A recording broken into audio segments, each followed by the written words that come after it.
and welcome to today's lesson.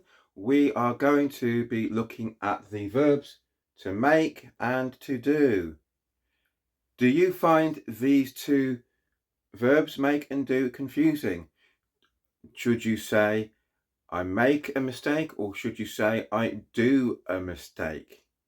We're going to look at that in more detail in today's lesson, so stay tuned. Maybe in your language, perhaps Italian, Spanish, Portuguese, French, Romanian, German, Russian, Turkish, or maybe another language, you have just one verb for both of these two verbs that we have in English. So I can understand why you would find it perhaps confusing at times.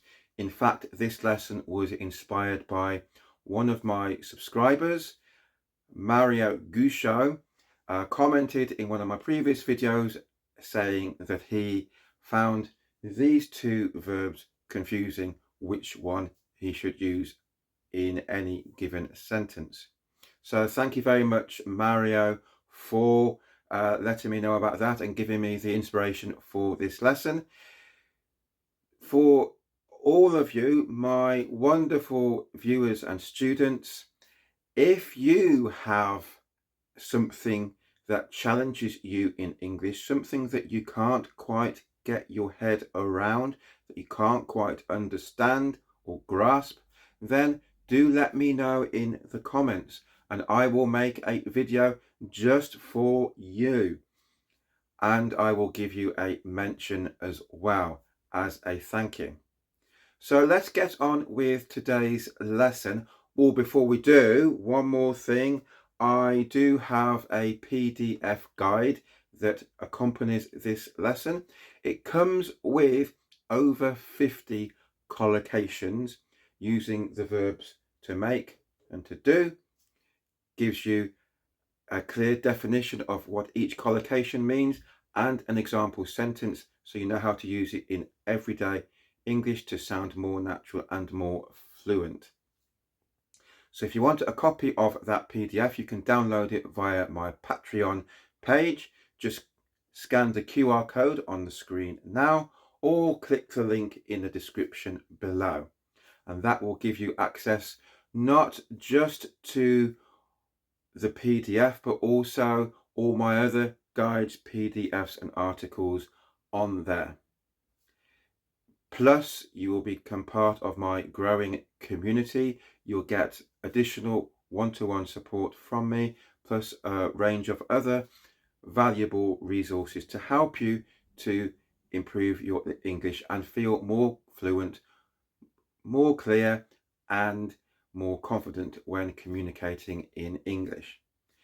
If you want to become a premium member, that gives you even more resources, including discounts and free tickets to my online events and free lessons as well.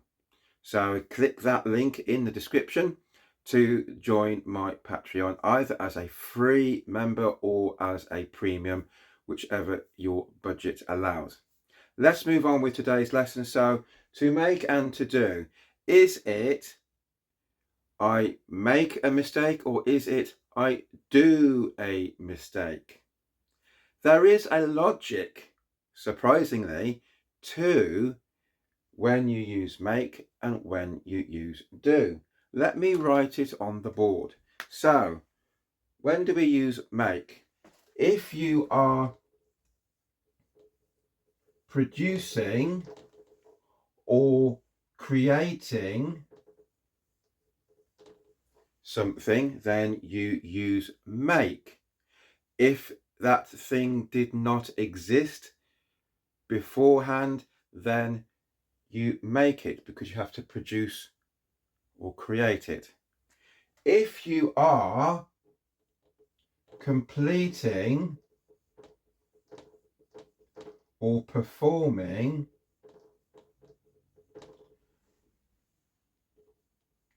a task or an action, then you use do. So let's look at some examples and see this in action. So I'm going to give you two examples.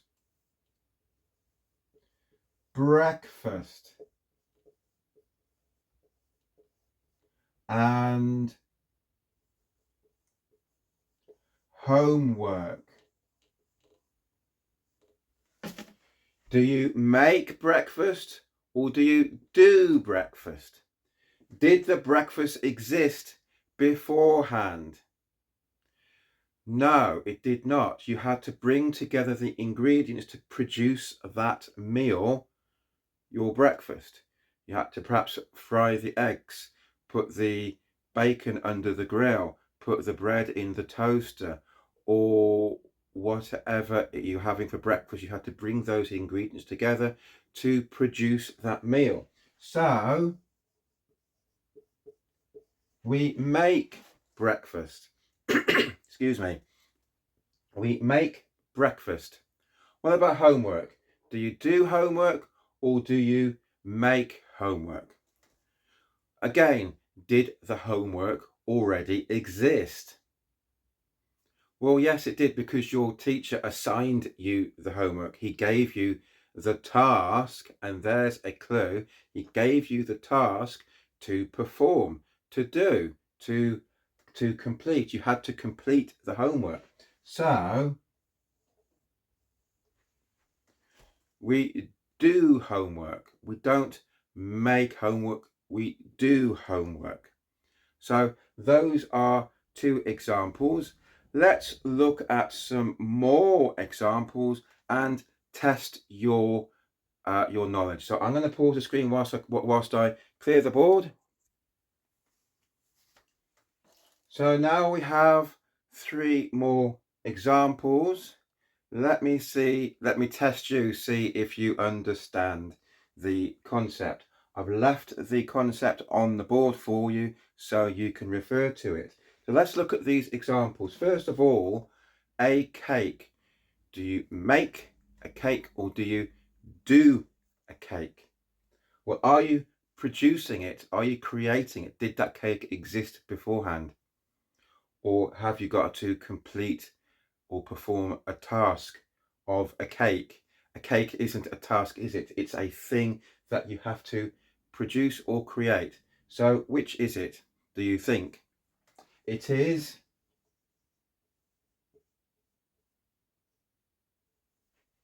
make.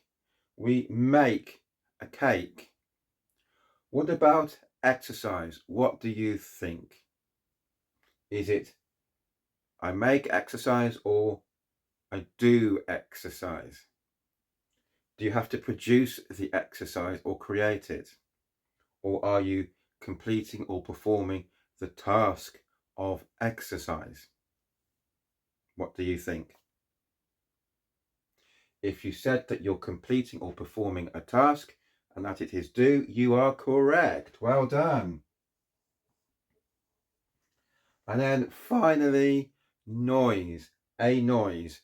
Do you do a noise or do you make a noise? What do you think? Again, ask yourself, did the noise exist beforehand? Am I producing or creating the noise? Or am I performing or completing a task? Is a noise a task? No, it's not. So if you said make,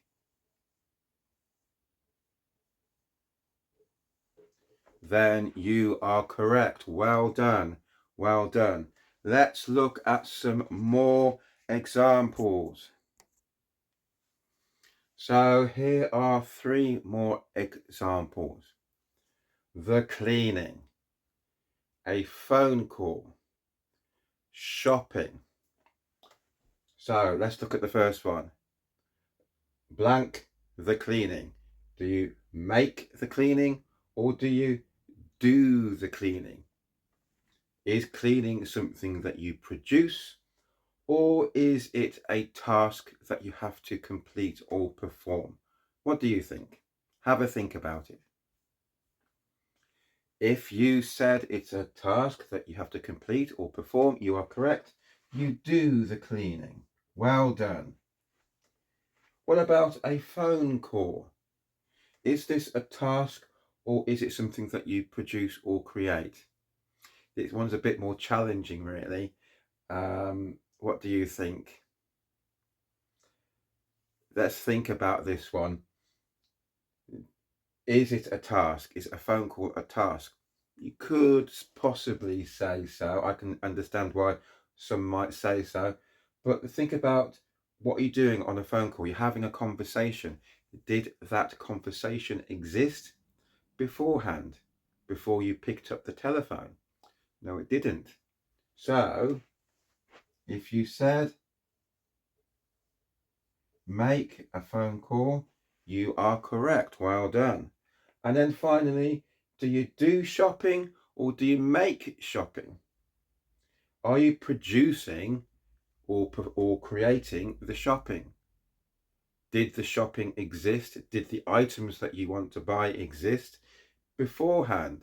Well, of course they did. They're in the shop. You have to go and pay for them and then bring them home. So you are not producing shopping. You are not creating shopping. So it can't be make. So it has to be do. Do shopping or do the shopping. Let's look at the example I started with. Make a mistake or do a mistake. Make a mistake or do a mistake. Which is it? Are you performing a task? Is the mistake a task that you're performing? Did it exist beforehand? Did the mistake exist beforehand? Well, it didn't really, did it? So it has to be make a mistake, not do a mistake. So now let's look at some exceptions to the rule. So the rule is, just to review, when you are creating or producing something, you make that thing. You say make. When you're performing or completing a task, we use do. This rule works in 90% of cases, about 90%. But there are some exceptions to the rule. The first one, damage. Did the damage exist beforehand? Well, no, it didn't. So you could be forgiven for making the mistake of saying that you make damage. But we say that you do damage. I did some damage to the car in front of me when I bumped into it, and it cost me on my insurance. So you do damage. I did damage. Do your best, not make your best, do your best. This is actually a phrase within itself. Do your best. I'm finding this homework difficult, the student says. And the teacher replies, just do your best. Do your best. We say do well or do badly, not make well or make badly. And on this one, if you watch a lot of American TV, you might have heard this phrase, you did good. Textbook English, did good is grammatically incorrect. It's wrong because good is an adjective, it's not an adverb. Well is an adverb. We always accompany a verb with an adverb, not an adjective. So this is wrong grammatically. However, it has become part of everyday English. We say it's become part of the general vernacular. Vernacular means everyday English. Let me spell that on the board for you. Vernacular